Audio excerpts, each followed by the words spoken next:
Estamos a cerca de 6,5 km de Jabal Lawz, na Arábia Saudita, antiga terra de Midian. Jabal Lawz pode ser o verdadeiro Monte Si.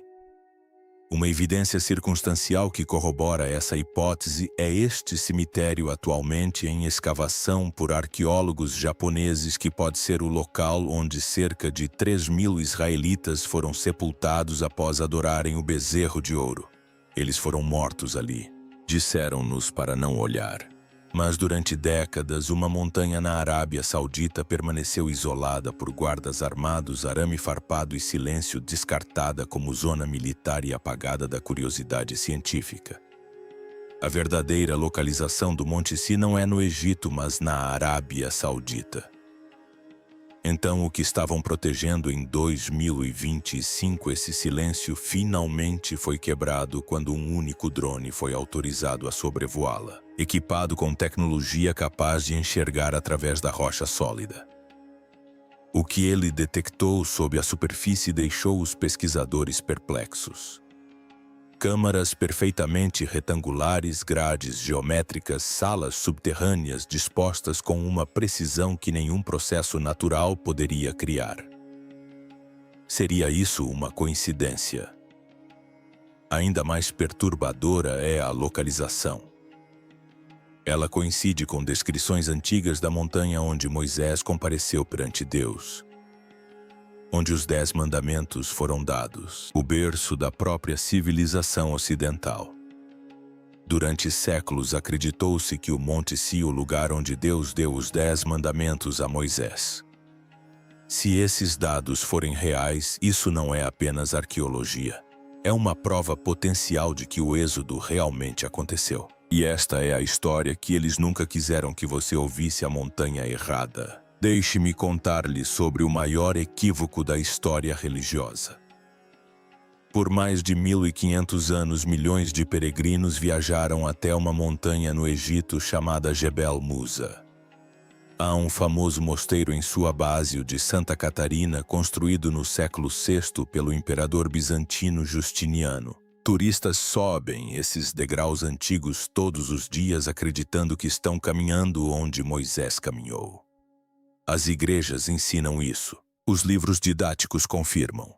A localização tornou-se tão estabelecida que questioná-la parece quase uma heresia. Mas eis o problema sobre o qual ninguém quer falar: as evidências não batem, nem de perto. A Bíblia descreve o Monte Si como um lugar de fogo e fumaça. A sarça ardente da Bíblia, onde Deus fala com Moisés. Embora o fogo esteja apagado e a sarça talvez não fale com ninguém hoje em dia, sua própria existência parece milagrosa. Quando Deus desceu sobre ela, a montanha ardeu. A terra tremeu violentamente. A fumaça subiu como a de uma fornalha. O pico inteiro foi engolfado pelo que só pode ser descrito como fúria vulcânica. Agora observe o Monte Musa. É granito sólido, estável, geologicamente inerte. Geólogos examinaram cada centímetro dele. Não há evidências de atividade vulcânica, nenhuma rocha queimada. Nenhum dano térmico, nada que possa explicar os eventos cataclísmicos descritos no Êxodo. Há também o problema geográfico. De acordo com o relato bíblico, os israelitas atravessaram o Mar Vermelho e viajaram por uma região chamada Midian, antes de chegarem ao Monte de Deus. Eis o detalhe sobre Midian que os estudiosos sabem há séculos, mas convenientemente ignoram. Midian não ficava no Egito. Ficava a leste do Golfo de Acaba. Ficava no que hoje é o noroeste da Arábia Saudita. Os israelitas estavam se dirigindo para Midian, que fica na Arábia Saudita moderna. Portanto, Midian ficava na Arábia Saudita, não na Península Arábica. A rota descrita no Êxodo leva diretamente para longe da Península do Sinai e em direção ao deserto da Arábia. Então, como acabamos na montanha errada por 1.500 anos? A resposta é política, poder e um mosteiro muito influente. No século IV, o cristianismo havia acabado de ser legalizado no Império Romano. A peregrinação tornou-se uma obsessão. Os fiéis queriam ver com os próprios olhos os lugares mencionados nas Escrituras. Queriam provas e a igreja precisava fornecê-las. Então, quando um pequeno grupo de monges se estabeleceu sob uma montanha no Egito e afirmou que ali era o Sinai, ninguém os questionou. O imperador Justiniano construiu um mosteiro-fortaleza para oficializar a situação. O local acumulou riqueza, influência e proteção política. Contestar essa afirmação significava desafiar 15 séculos de tradição, milhões de peregrinos devotos e uma das instituições cristãs mais antigas do mundo. Os estudiosos construíram suas teorias partindo do pressuposto de que Jabal Musa estava correto. Eles reescreveram a geografia, ignoraram as contradições, recusaram-se a procurar em qualquer outro lugar até que um drone sobrevoou a Arábia Saudita e encontrou o que deveria ter estado lá o tempo todo: a varredura proibida. No canto noroeste da Arábia Saudita existe uma montanha chamada Jabal Alaus. Durante décadas, um pequeno grupo de pesquisadores argumentou que este era o verdadeiro Monte Si. A localização coincidia com a rota bíblica. A geografia era compatível. Tribos Bedouin locais a chamavam de Montanha de Moisés há gerações, mas ninguém conseguia provar porque a Arábia Saudita não permitia que ninguém a explorasse. A região foi classificada como restrita. Instalações militares pontilhavam a paisagem. Patrulhas armadas guardavam as vias de acesso. Arqueólogos que solicitavam permissões tinham seus pedidos negados. Equipes de filmagem eram barradas nos postos de controle. As únicas evidências que vazaram vieram de aventureiros que entraram ilegalmente e contrabandearam fotografias granuladas antes de serem presos ou expulsos. O mistério de Jabal Al permaneceu trancado atrás de arame farpado e muros de pedra burocráticos. Então, a tecnologia mudou tudo. Em 2025, uma equipe de pesquisa privada fez um acordo com autoridades sauditas. Sem tropas em solo, sem escavações, apenas um drone carregando equipamentos que organizações militares usavam para encontrar bunkers subterrâneos e depósitos de armas enterrados. Tratava-se de um sistema de radar de penetração no solo com matriz faseada, uma tecnologia tão poderosa que consegue mapear estruturas escondidas sob 30 metros de rocha sólida e criar imagens tridimensionais do que se encontra abaixo da superfície. A equipe programou uma trajetória de voo sobre Jabal al-Laws, lançou o drone e aguardou o retorno dos dados. O que apareceu nas telas silenciou todo o laboratório.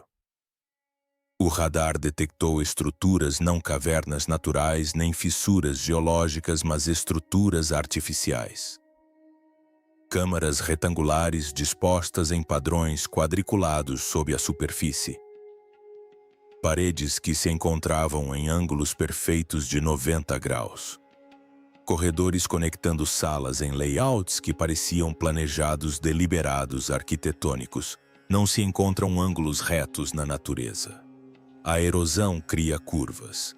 Movimentos tectônicos criam o caos. Mas as varreduras revelaram ordem, o tipo de ordem que só surge da construção humana ou de algo que transcende a explicação humana. As leituras de profundidade localizaram essas câmaras a aproximadamente 12 metros abaixo da superfície atual, soterradas por milênios de deslizamentos de terra, erosão e o lento acúmulo de areia do deserto, seladas intactas à espera de serem descobertas.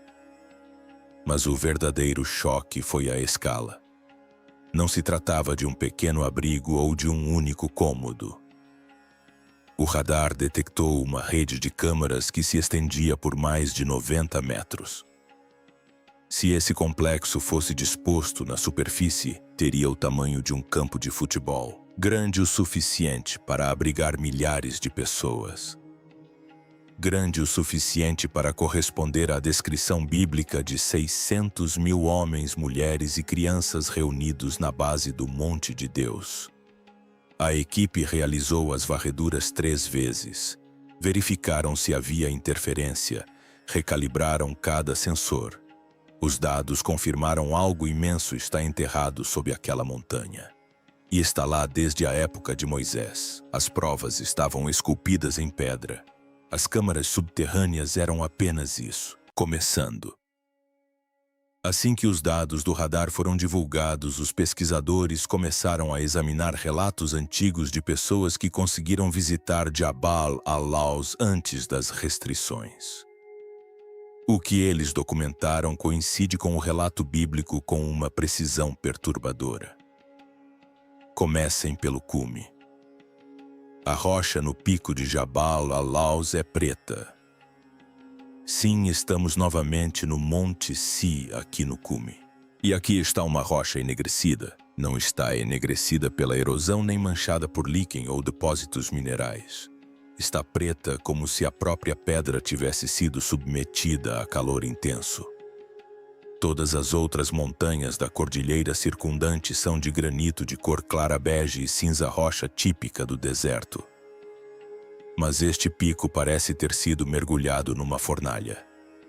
Geólogos que analisaram amostras encontraram evidências de metamorfismo térmico. A rocha foi alterada por temperaturas superiores a 1000 graus Celsius. Isso é mais quente do que lava fluindo. É o tipo de calor que se obtém de um incêndio catastrófico ou de um evento explosivo de proporções inimagináveis. O capítulo 19 de Êxodo descreve exatamente isso. A montanha ardeu. Subia fumaça como a fumaça de uma fornalha. A montanha inteira estremeceu violentamente. O cume enegrecido de Jabal al-Lawz corresponde perfeitamente a essa descrição. Agora observe a base. Lá os exploradores encontraram um enorme bloco de pedra dividido ao meio com uma fenda perfeita. A rachadura é lisa, quase cirúrgica. As duas metades estão separadas por um amplo canal. O solo ao redor apresenta fortes padrões de erosão hídrica em uma das regiões mais secas da Terra. A Bíblia descreve Moisés golpeando uma rocha e jorrando água em quantidade suficiente para abastecer milhões de pessoas e todo o seu gado. O bloco de pedra dividido em Jabal al-Lawz corrobora essa história. Não há nenhuma fonte de água por perto atualmente. A erosão sugere um fluxo repentino e massivo, algo que aconteceu de forma dramática e depois parou. Perto da base da montanha, pesquisadores descobriram uma grande plataforma de pedra. Não se trata de uma formação natural. As pedras foram talhadas e empilhadas deliberadamente. As dimensões correspondem às descrições de altares usados no culto dos antigos israelitas. Ao redor da plataforma encontraram ossos de animais queimados. Análises químicas dataram alguns deles como sendo do final da Idade do Bronze, o período exato em que o êxodo teria ocorrido.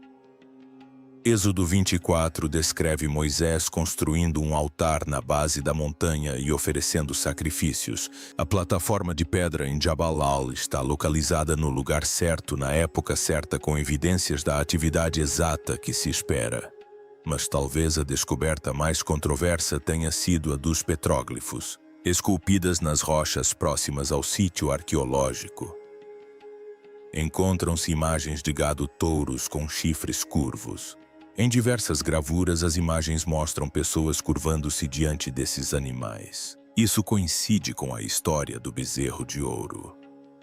Enquanto Moisés estava na montanha recebendo os mandamentos, os israelitas ficaram impacientes. Derreteram suas joias de ouro e fizeram um ídolo para adorar. Moisés desceu, viu o que tinham feito e o destruiu. Mas a lembrança permaneceu. A arte rupestre em Jabal al-Lawz sugere que essa lembrança foi esculpida na pedra por pessoas que ali estavam. Depois há os marcos divisórios. Êxodo 19 adverte o povo para não tocar na montanha, senão morrerão. Moisés estabeleceu limites para mantê-los afastados. Em Jabal al-Lawz, longas fileiras de pedras circundam a base do pico. Não são muros, não são currais. São fileiras de pedras que delimitam um perímetro, uma linha que não deve ser cruzada. Todas as evidências na superfície apontam para este local. O cume queimado, a rocha fendida, o altar com oferendas queimadas, as pedras de demarcação, os petróglifos do bezerro de ouro. Tudo isso está em consonância com a narrativa bíblica. E agora o radar revelou o que se esconde por baixo o silêncio dos céticos. Há um argumento que os céticos usam há décadas para rejeitar a história do Êxodo. Onde estão as provas? Se milhões de pessoas acamparam no Monte Si. Por quase um ano, onde estão os artefatos? Onde estão as cerâmicas, as ferramentas, as fogueiras, os depósitos de lixo? A ausência de provas materiais, alegam eles, comprova que o êxodo nunca aconteceu. Mas os arqueólogos especializados em culturas nômades contam uma história bem diferente. Os israelitas não construíam cidades. Eles viviam em tendas. Tendas não deixam alicerces. Deixam apenas pequenos buracos para postes que se desgastam com o tempo. Os israelitas comiam maná e pão ázimo. Eles não produziam cerâmica em larga escala. Os poucos vasos de barro que carregavam teriam se quebrado e se espalhado por quilômetros de deserto. Ao longo de 3.000 anos, esses fragmentos se misturariam com a cerâmica de inúmeros outros grupos nômades que passavam pelos mesmos corredores, tornando-se impossíveis de isolar e identificar. As fogueiras se deterioram. Cinzas são levadas pelo vento. Pedras se espalham. Após 3 milênios, até mesmo a descoloração do solo desaparece por completo. Em um ambiente desértico, a matéria orgânica se desvanece por inteiro. Dejetos humanos, restos de comida, tecidos, couro, tudo se decompõe e desaparece. A expectativa de encontrarmos evidências superficiais claras de um acampamento temporário de 3.000 anos atrás é cientificamente irrealista. Mas eis o que o radar revela: as evidências não estão desaparecidas, mas sim enterradas. As câmaras detectadas sob Jabal al-Law podem ter sido depósitos.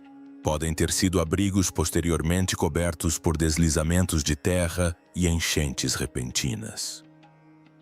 O deserto da Arábia é implacável. Uma única tempestade pode soterrar estruturas em uma geração.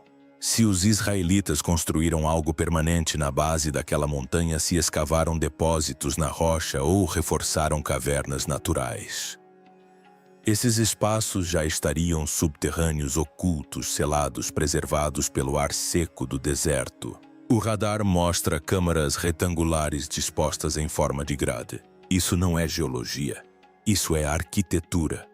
É construção deliberada feita por mãos humanas. E a profundidade de 12 metros sugere que essas estruturas estiveram enterradas por milhares de anos, aguardando uma tecnologia avançada o suficiente para encontrá-las. Os céticos também apontam para os registros egípcios.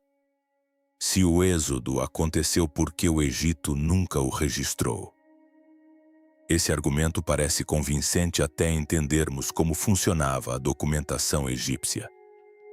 Os faraós registravam vitórias, celebravam conquistas. Não documentavam derrotas humilhantes.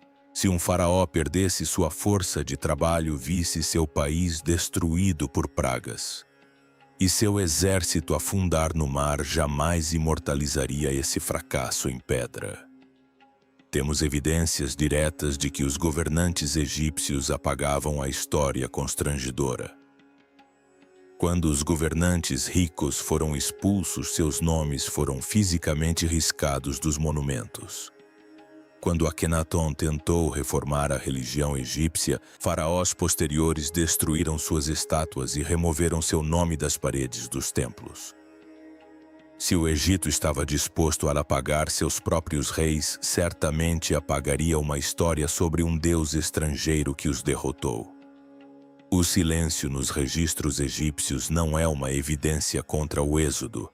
É exatamente o que esperaríamos se o êxodo realmente tivesse acontecido. O que se esconde no cofre? Agora entramos em um território que alguns chamarão de especulação e outros de profecia, pois há pesquisadores que acreditam que essas câmaras enterradas podem conter algo mais significativo do que cerâmica e ferramentas.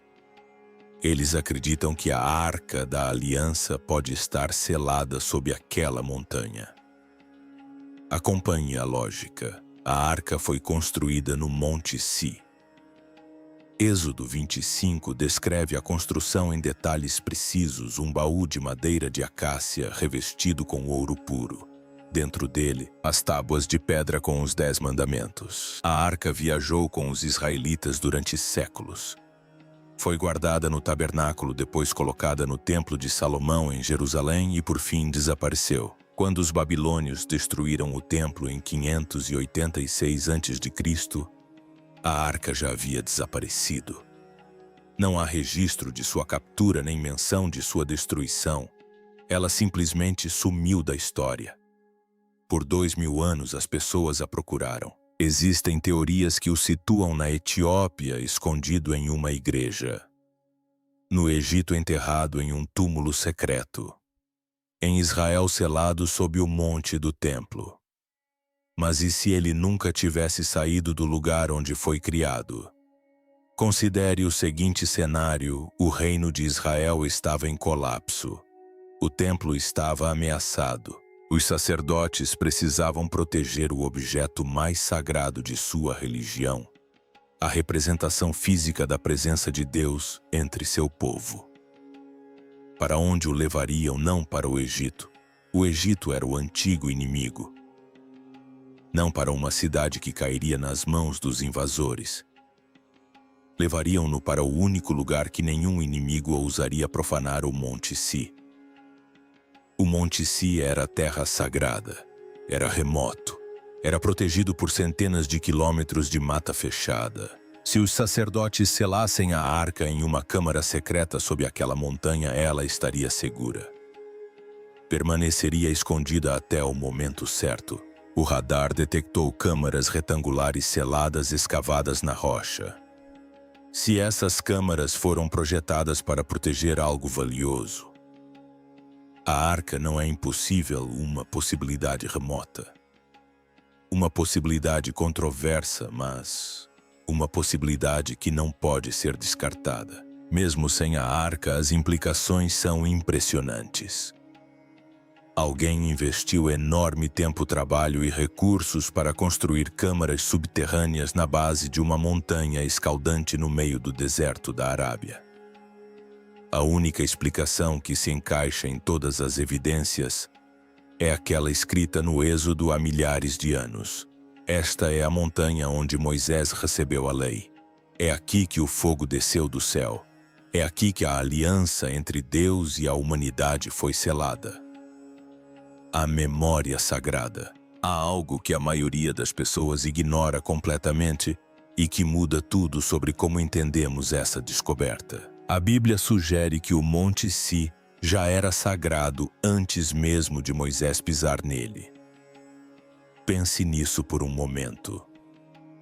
Em Êxodo 3, quando Moisés se depara pela primeira vez com a sarça ardente, Deus lhe diz para tirar as sandálias, pois o chão sob seus pés é sagrado. Não que ele se tornaria sagrado após esse encontro. Não que Deus esteja santificando o local naquele instante. A terra já é sagrada. A santidade é anterior à chegada de Moisés. Esse único detalhe carrega implicações enormes.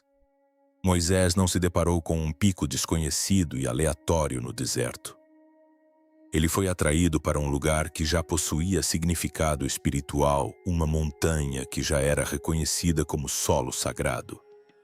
Mas sagrado para quem? É aqui que os midianitas entram na história. Lembre-se de que Moisés havia vivido entre os midianitas por 40 anos antes do incidente da sarça ardente. Ele havia se casado com uma midianita chamada Zapora. Seu pai Jetro era um sacerdote midianita. Moisés passou 4 décadas imerso na cultura midianita, cuidando de ovelhas em seu território, aprendendo seus costumes e quase certamente absorvendo suas tradições religiosas. Se os midianitas considerassem uma montanha específica sagrada, Moisés saberia disso. Ele teria compreendido seu significado. E quando Deus o chamou para aquela montanha, ele teria reconhecido exatamente para onde estava sendo convocado. Levantamentos arqueológicos da região ao redor de Jabal corroboram fortemente essa interpretação. Pesquisadores descobriram extensos assentamentos midianitas nos vales circundantes. Encontraram cerâmica midianita distinta decorada com padrões geométricos que data do final da Idade do Bronze. Descobriram locais de fundição de cobre onde os midianitas processavam minério de minas próximas. Mapearam evidências de redes comerciais organizadas que conectavam essa região ao Egito, ao Levante e ao mundo antigo em geral. Os midianitas não eram nômades primitivos vagando sem rumo pelo deserto. Eram um povo sofisticado com territórios estabelecidos, práticas religiosas e tradições culturais que remontavam a gerações. Conheciam cada pico em sua paisagem, atribuíam significado aos picos incomuns, e Jabal é profundamente incomum. Um cume enegrecido elevando-se acima de vizinhos de cor castanha e cinzenta exigiria uma explicação. Uma rocha fendida mostrando evidências de água em uma região árida inspiraria histórias. Os midianitas teriam desenvolvido tradições em torno dessas características muito antes da chegada de qualquer israelita.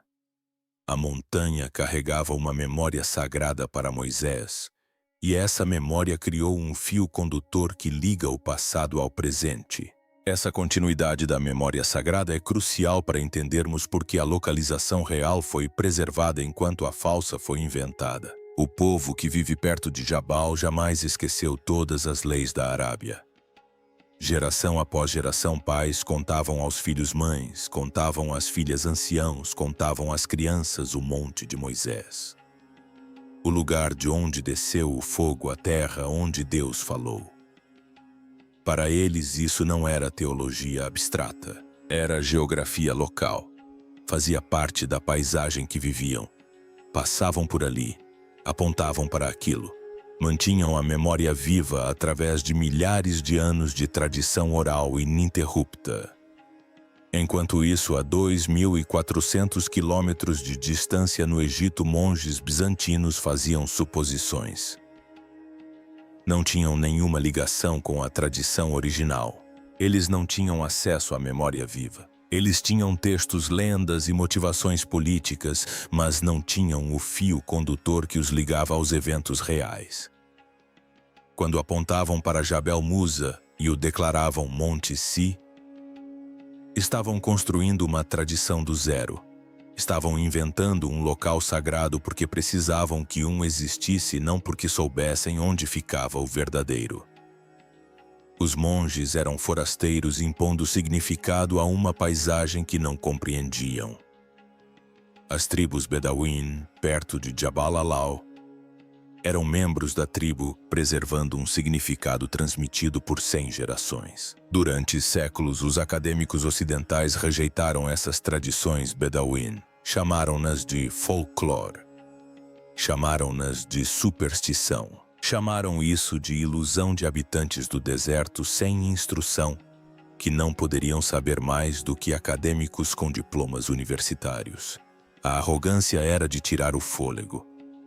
Esses acadêmicos confiavam mais em um mosteiro construído por forasteiros do que nas tradições orais mantidas pelas pessoas que viviam na região desde os acontecimentos. Privilegiaram a autoridade institucional em detrimento do conhecimento indígena. Eles presumiam que registros escritos criados 1.500 anos depois dos acontecimentos eram mais confiáveis do que memórias orais transmitidas continuamente desde o início. Mas agora o radar está confirmando o que os habitantes locais sempre disseram. Os beduínos estavam certos. Os acadêmicos estavam errados.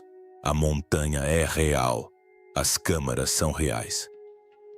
A memória sagrada preservada por gerações de habitantes do deserto, descartada e ignorada pela academia ocidental durante séculos. Acontece que esse é o registro mais preciso que temos. Às vezes, as pessoas mais próximas da superfície sabem mais do que os especialistas em suas torres. Às vezes, a tradição oral carrega mais verdade do que o consenso acadêmico. E às vezes, depois de 3.000 anos, a memória finalmente encontra sua confirmação. Então é aqui que chegamos. Os dados estão disponíveis. Os padrões são inegáveis. E a montanha finalmente quebrou seu silêncio. Sob Jabal, acima de todas as leis, jaz algo deliberado, selado, preservado e à espera, forçando-nos a confrontar uma questão muito mais perigosa do que o que está lá embaixo. É o que acontece se estivermos certos. Porque no momento em que essas câmaras são abertas, a história não ganha apenas uma nota de rodapé, ela se fragmenta. Crenças mudam, mapas se alteram e histórias há muito descartadas como lendas exigem ser reconsideradas como memória. O radar nos mostrou o contorno, não a resposta. E talvez isso seja intencional. Portanto, a verdadeira questão não é se devemos cavar. É se estamos preparados para o que a verdade poderá exigir de nós quando o fizermos.